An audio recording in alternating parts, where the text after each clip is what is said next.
Halim foundation model high school online ক্লাসে তোমাদের সকলকে স্বাগত।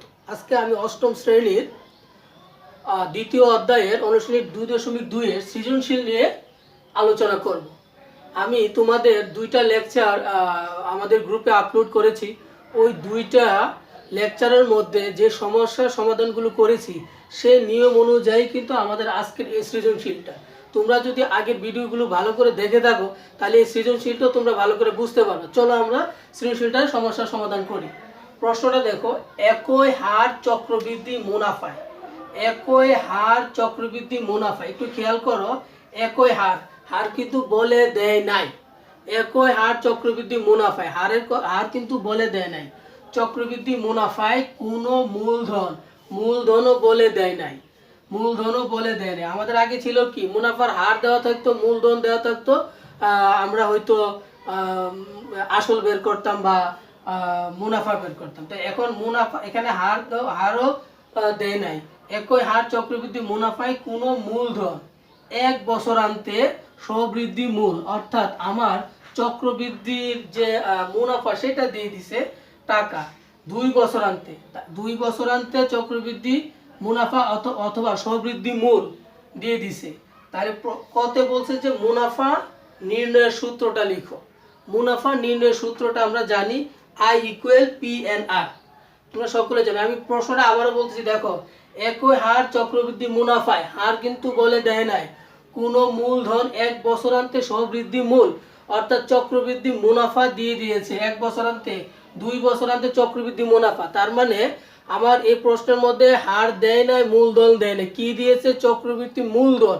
সে চক্রবৃদ্ধি মুনাফা। চক্রবৃদ্ধি মুনাফা থেকে আসলে কিভাবে মূলধন বের করতে হবে সেটা আজকে আমরা শিখব। তো সরল মুনাফা নির্ণয়ের সূত্রটি লিখো। তোমরা অবশ্যই জানো মুনাফা নির্ণয়ের সূত্রটা, তারপরও আমি আবার লিখে দিচ্ছি।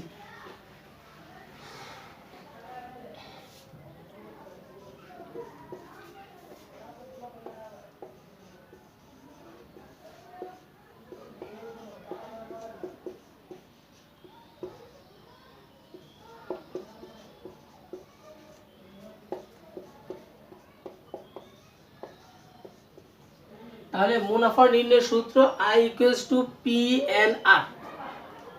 খতে বলেছে মূলধন নির্ণয় করতে। খ, মূলধন নির্ণয় করতে হবে। তাহলে 1 বছরান্তে মূলধন, 1 বছরান্তে সবৃদ্ধি মূল কত ছিল? 1 বছরান্তে সবৃদ্ধি মূল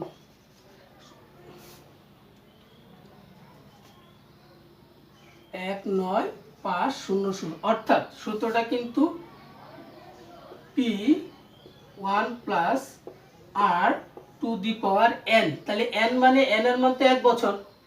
n এর মান কয় বছর? 1 বছর। তাহলে 1। আর আমার সবৃদ্ধি মূল কত দিয়ে দিছে? 19,500।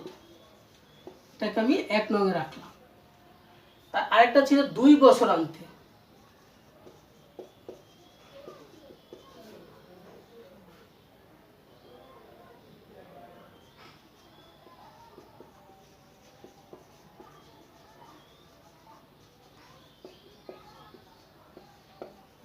এটাই তো ছিল।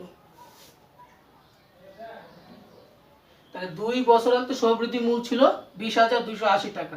তাহলে সূত্রটা কি? P1 + R⁴2। যেহেতু 2 বছরান্তে, সেহেতু n এর মান 2। 20280, এটাকে আমি 2 নং সমীকরণ দিলাম। এখন 2 নং সমীকরণকে 1 নং সমীকরণ দ্বারা আমি ভাগ করব। তাহলে আমি লিখে দেই, 2 নং সমীকরণকে 1 নং সমীকরণ দ্বারা ভাগ করে পাই। তাহলে যদি আমি ভাগ করি, P1 + R, এখানে 2,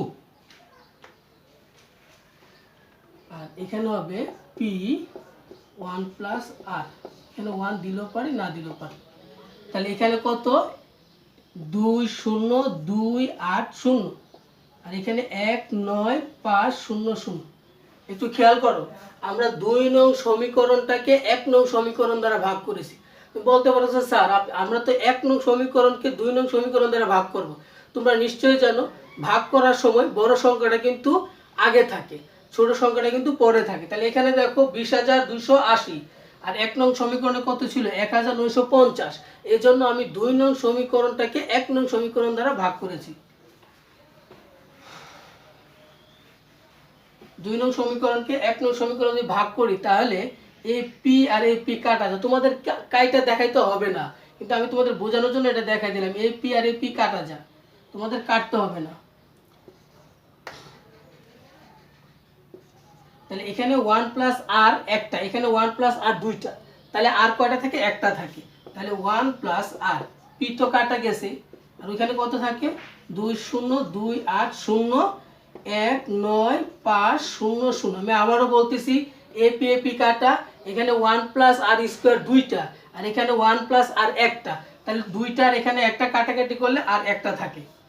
এখন আমি 2 0 2 8 0কে 1 9 5 0 দ্বারা ভাগ করবো। 2 0 2 8 0 ভাগ 1 9 5 0 0, তাইলে কত থাকে 1.04। তাহলে বা 1 প্লাস আর 1.04।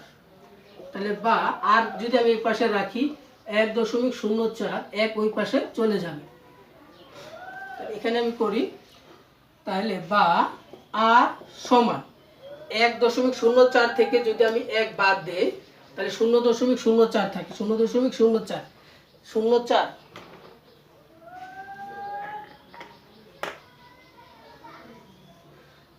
ওই যে প্রশ্নের মধ্যে কিন্তু আমি বলেছিলাম একই হার মুনাফায়, হার কিন্তু দিয়ে দেয় নাই।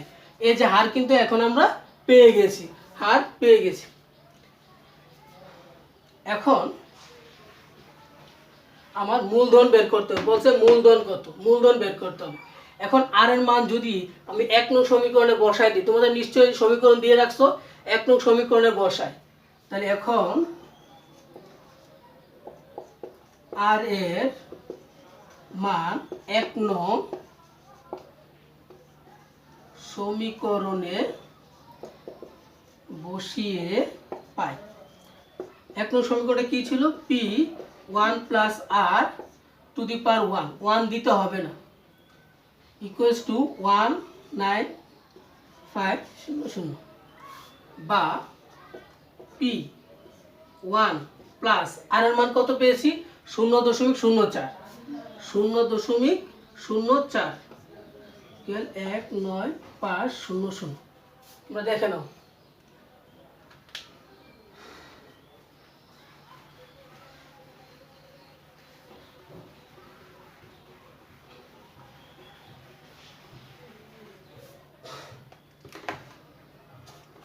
এখন 0.04 এর সাথে আমি 1 যোগ করব, যোগ 1, তাহলে বা পি ইন্টু 1.04 19500, তাহলে বা পি ইকুয়ালস টু 19500 1.04। এখন আমি যদি 19500কে 19500কে 1.04 দ্বারা ভাগ করি, তাহলে আসে পি ইকুয়াল 18750।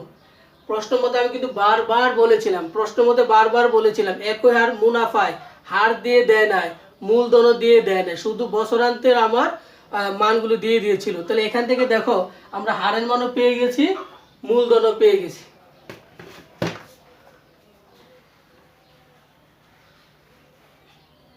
সুতরাং মূলধন পি ইকুয়াল 18750 টাকা। এখন গ নাম্বারে আসো।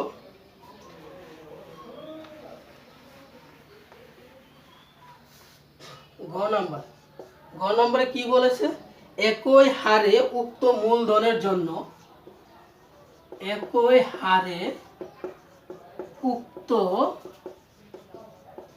মূলধনের জন্য, একই হারে উক্ত মূলধনের জন্য 3 বছর পর, 3 বছর পর সরল মুনাফা ও চক্রবৃদ্ধি মুনাফার পার্থক্য কত?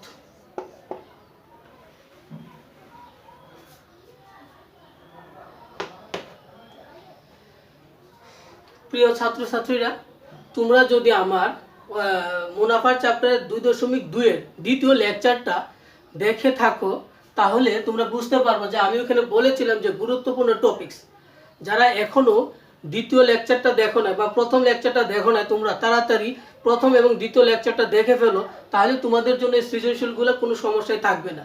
দ্বিতীয় লেকচারটাই ছিল আমার সরল মুনাফা ও চক্রবৃদ্ধি মুনাফার পার্থক্য নির্ণয় করার জন্য।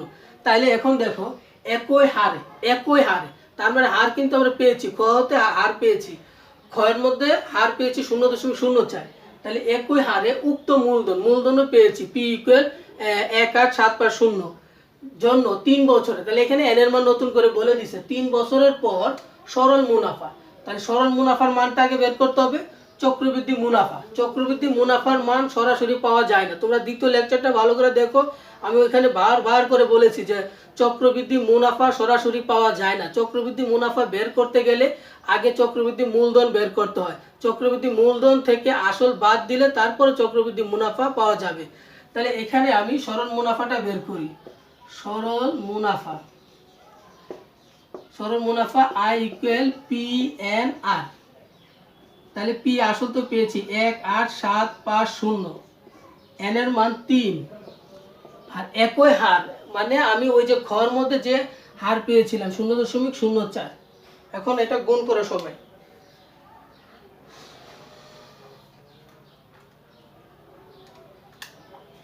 18750 গুণন 3 গুণন 0.04, 2250, 2250,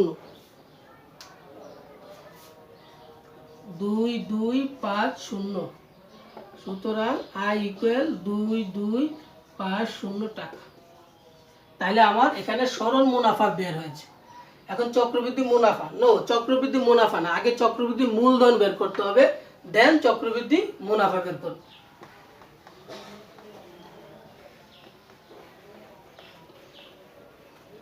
তাহলে চক্রবৃদ্ধি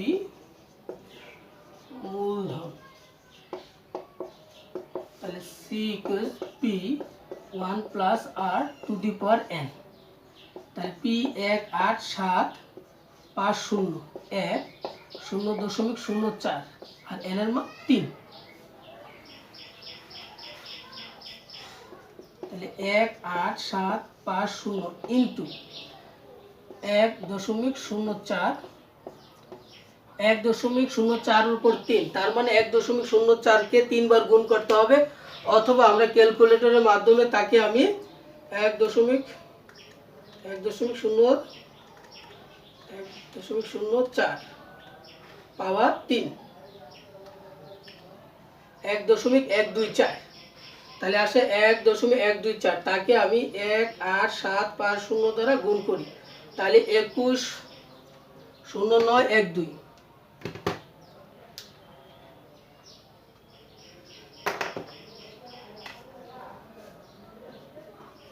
একুশ 09 1.2, 2109 এটা হচ্ছে সি এর মান, এত টাকা। এখানে টাকা লিখবো না আমরা,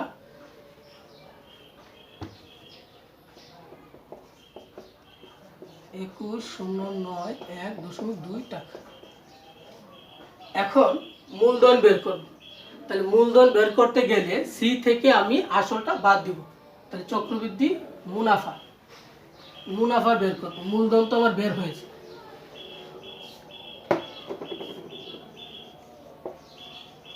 মুনাফা সি মাইনাস পি।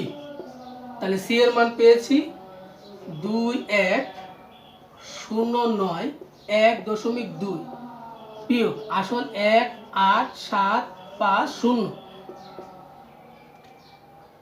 18750, তাহলে 23,401.2 এটা বের হয়েছে আমার মুনাফা। তাহলে আমার সরল মুনাফাও বের হয়েছে, চক্রবৃদ্ধি মুনাফাও বের হয়েছে। চক্রবৃদ্ধি মুনাফা এবং সরল মুনাফার পার্থক্য নির্ণয় করতে হবে।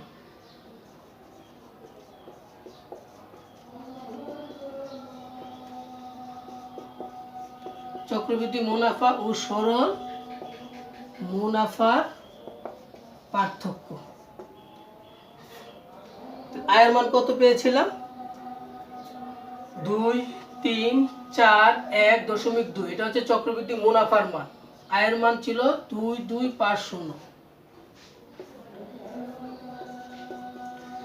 তাহলে বিয়োগ করলে কত আসে?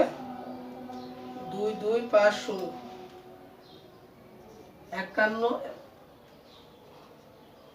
91.2। তাহলে সরল মুনাফা ও চক্রবৃদ্ধি মুনাফার পার্থক্য হচ্ছে 91.2। আশা করি তোমরা বুঝতে পেরেছো। ভিডিওটা বারবার দেখবা, দেখার পরে যদি তোমরা না বুঝতে পারো কমেন্টসের মাধ্যমে আমাকে জানিয়ে দিবা। পরবর্তীতে তোমাদেরকে সমস্যার সমাধান করার চেষ্টা করবো। সবাই ভালো থেকো, আল্লাহ হাফেজ।